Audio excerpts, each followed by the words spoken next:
There's been a lot of great Westerns on television that have had kind of a hostage story. There's a lot of Agatha Christie in this story, and it also feels like you're taking a lot of the guest stars or guest characters from every Western and throwing them in the same room. Yeah. Are you thinking about character first? You think about story? How do the 8 come together in your mind?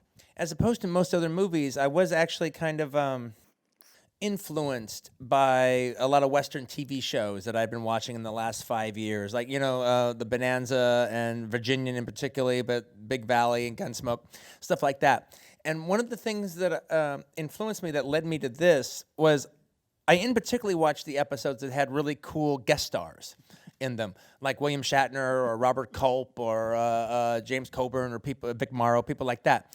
And one of the things that I noticed is when I watched those episodes, if Robert Culp was the guest star of The Virginian, the episode was about him. It wasn't about Doug McClure. It wasn't about James Drury. He had something going on, and the story was about that. And in almost every one of those situations, they were a stranger coming into the situation. Other people didn't know them that well. And you didn't know that much about them, but then they had a past that was revealed at some point. You never knew how true that past was or how not true it was. And you also didn't know if they were a good guy or a bad guy for most of the episode. You had to watch the entire episode to find out, are they the protagonist or are they antagonist? Is Doug McClure going to end up being his friend at the end and the show ends on as a friend, or does Doug McClure end up killing him at the end? And that literally is the shows. And I thought about, well, what if I took about 8 of those guys and then trapped them in the room, and there is no Doug McClure. There is no Michael Landon as Little Joe in there. There is no moral center. There is no guy that you know who's a good guy, who you know who he is, that you can gravitate towards. And then the whole, they trap him in a room, put a blizzard outside that's almost like a monster in a monster movie waiting to devour them if they ever step outside, and then have them we'd find out who they were through the hashing it out, but you couldn't trust anything anybody said. And then from that point on, it was the idea of introducing the mystery element, which I'd never done before, what I was looking forward to. We had done a script reading of the piece that went really well, and that script reading, and most of the actors, most of the actors that are here were in that script reading, and I have to say, I think we walked away from that script reading with a lot of confidence about the material, and I finished a couple of the drafts, and then we rehearsed it for a while, and we had a lot of confidence, and I felt that. I just think I had a lot of confidence in the material. So I felt that if we did it at a 99-seat theater off of Santa Monica Boulevard, it would be really good. And if we did it on the London stage, it would be really good. So let's do it in 70 millimeter and make it really, really good. Because I felt it would make it an event. It would make it very, very cinematic. I could really shoot the weather in a way that it would literally be another character in a way that I wouldn't be able to do on stage, per se. Also, if I shoot it in 70 millimeter, well, that's kind of expensive. So the studio is going to make an attempt to actually get it shown in 70 millimeter, at least to some degree or another. And so I wouldn't just be relying completely on digital projection, which I've worked a little too long to just have diminishing results.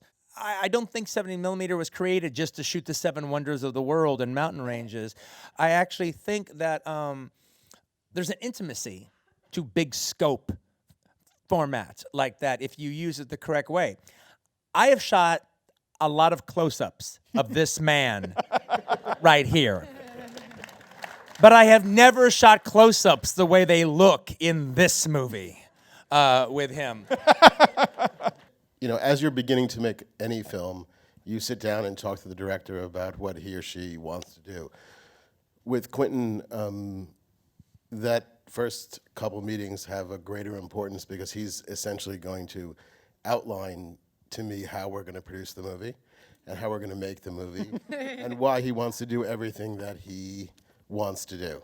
And as a producer, your job is, as it always is with all directors, is to support them. But I think with Quentin, he has an instinctual way that he wants to make the movie. And our job is to just find ways in which to support and hopefully enhance that vision and do the wacky things that he would like to do because they're really good ideas. Well, we already decided this was a really intimate ensemble piece after we did the rehearsal and the reading. And when we started to rehearse in the studio here in LA, they built minis for us to rehearse for like 2.5, 3 weeks. And as we moved around that room, we realized what our relationships were with each other, who wanted to be close to who, where the heat sources were, how we wanted to use them, and the scope of that lens. We were told what it was. So we realized we were doing a play. So even if they're shooting on that side of the room, you can see what's going on over here. So we needed to have lives. So we found our business. We found the things we needed to do while the other actors were working.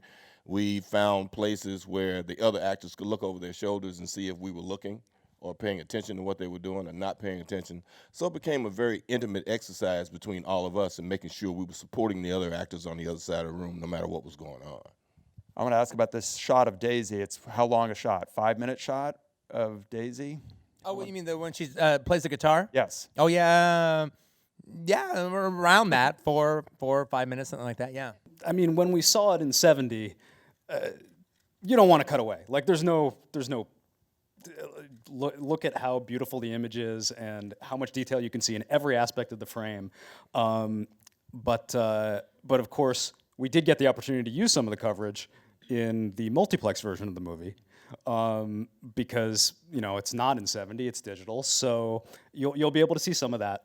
I mean, there's a different editorial cut of that scene. Yeah, no, the DCP has a few different little moments that just are a little different, all right? Because it's like, well, it's not '70, it's not La Boheme at La Scala. It's you're going to the Tarzana 9, all right, to watch it, and maybe everybody isn't so precious about the whole damn thing. Just to sort of clarify, so the version that you all saw, the 70 millimeter with the overture and the intermission, is our movie. That's what we're presenting for 2 weeks plus exclusively in 98 theaters throughout North America. The same thing will be replicated in Europe and Asia, et cetera, later. And that's how we're starting, 2 weeks plus, and then on January 8th, everywhere is our multiplex version, which doesn't have the intermission, the overture, and about 5 minutes taken out. That's the deal between the two versions.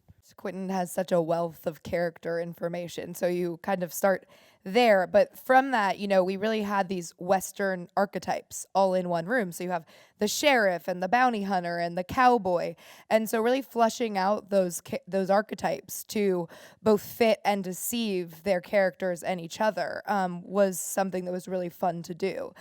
We worked with a lot of film references, obviously, and I also worked with the Autry Museum, and we were able to use some of their pieces from the 1800s that we were able to look at. And like John Ruth's coat is a coat straight from the Autry. And it was like, he's a bully, so I wanted him to be a bully on screen, to take over that space. And, Sam's costume is kind of like the Lincoln letter. It's disarming, it's debonair, it's Lee Van Cleef.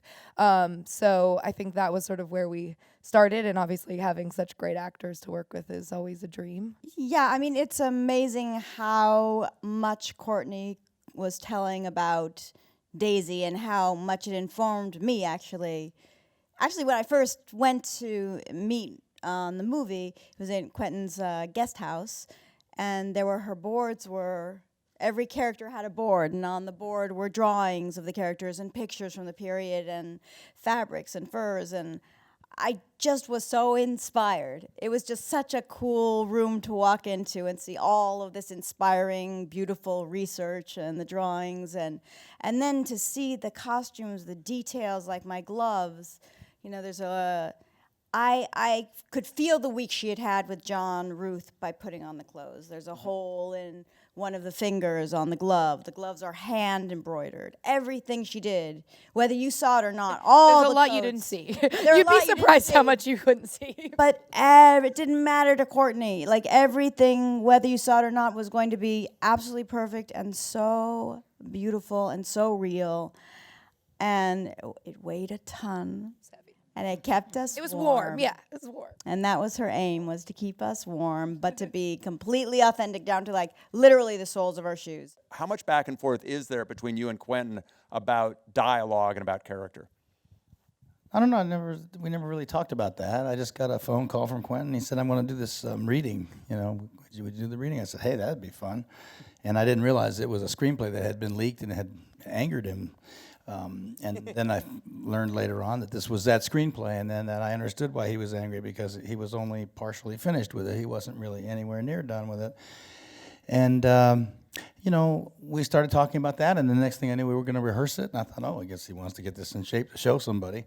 And the next thing I knew, we were going to put this in front of 1,600 people at a theater. And I thought, well, he wants to see this thing. So we ended up doing it, and in the process of that, one day, when we were doing Death Proof, I was in the middle of a scene, and I was talking to one of the actresses. I was playing the part, doing the role, saying the words. And I just got into one of these takes where I was boring myself to death. And I was boring myself so much, I just started doing it like John Wayne, to get going with something. And he didn't stop me. I think, and would have been most other guys would have said, whoa, cut, what are we doing here? But he didn't do that. He went, okay, now go halfway back and go back and do it all like John Wayne. And then I did that, and he said, now stop and go here. And I thought, oh, this is so great. And I was alive again and happening and having a great time. And it actually made sense for some of what you'd written earlier. And then when we started this, I kind of looked at him, and he was like looking at me like, yeah, go there. So for the reading, I did. Then for coming back to do the movie, I didn't want to do that, but I didn't want to, not do what Quentin didn't want to do. So it was like I didn't really talk about it, but we just sort of started there, and it was kind of interesting for me because I just sort of did it until I figured he's going to change pretty soon here. And sure enough, one day he said, "Okay, that's good. Now let's start losing that and go somewhere else." So it was also a process with Quentin of trying to find something. I got about 6 names on a part of the script that I have. That some of it's Jackie Gleason, some of it's Broderick Crawford. Some of Jason Robards, guys that in certain kinds of ways and certain kinds of movies reminded me of a place that it's okay to go to. In creating a character, and I just thought it was wonderful to have the opportunity to, try to pile up another character that'd be fun to do. I wrote for Sam. I wrote for Kurt. You start kind of falling in love with the one character that you're not writing for an actor, because that character just kind of goes wherever it goes, and then you write the whole story, and then that's where it goes. And now I have to find somebody to do it.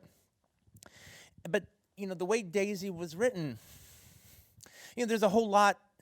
I could read any of the guys, and they have a lot of dialogue to say. And Daisy actually doesn't have a lot of dialogue until it gets to the end, and you can't really ask an actress to come in and deliver, like, say, her big monologue that she gives at the end in an office, and oh wow, that's it, because you have to have almost done the entire movie and played that whole role to get to that spot.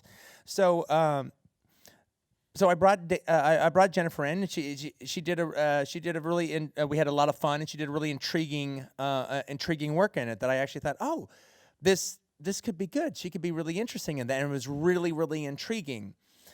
But frankly, it was more about going back and having my own Jennifer Jason Leigh film festival. And I've always been a big fan of hers, and it just doubly enamored me of her. And it made me realize just what a fantastic actress she is. And, everybody in Hollywood in the 90s felt that Jennifer Jason Leigh was the female Sean Penn.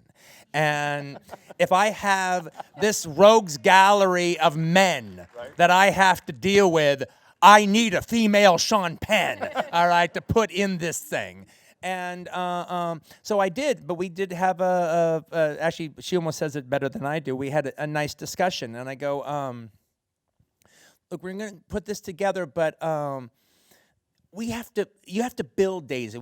You have to live Daisy day by day by day. So let's just do it together.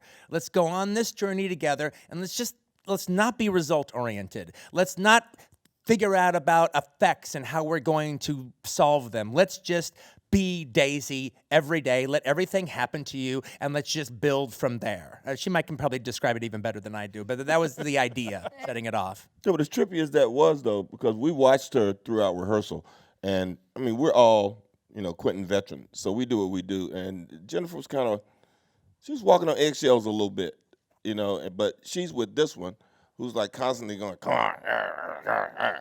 And at a certain point, it's like things change in a very interesting way. So until we got in those clothes and we started to shoot that first day and we're in the snow out there and I'm walking up on that stagecoach with my hands up, Jennifer had been kind of quiet and tame all that time. And I knew she was there with Kurt. And then when she sticks her head out the window and blows it, she'd never done that before. and I'm like, well, Quentin doesn't let us improvise. What the fuck's going on? But then I realized, oh shit, that's Daisy. She got a black eye? Because I'd never seen all that stuff. And she's got a costume on, and everything changes when you get dressed and you're out there in it. And she blew that snot out of her nose, and then she started gnawing on the stagecoach window. And I was standing there like, what the fuck is that? Jennifer's lost her mind. And then I realized, oh shit, this is the Daisy we've been waiting to see. And then I get in the stagecoach, and Kurt elbows her in the face, and she's sitting there looking at me, and I'm staring at her, and we'd rehearsed this, and all of a sudden she winked at me. And I went, what the fuck just happened? and Quentin's right behind me. Quentin's going, did she wink at you? You go, yeah, motherfucker, she just winked. At me. Can you believe that shit? This shit? And that's when we knew, okay, we got Daisy in the stagecoach, and she's crazy and she's feral. And then we knew she was going to be fine from that point on.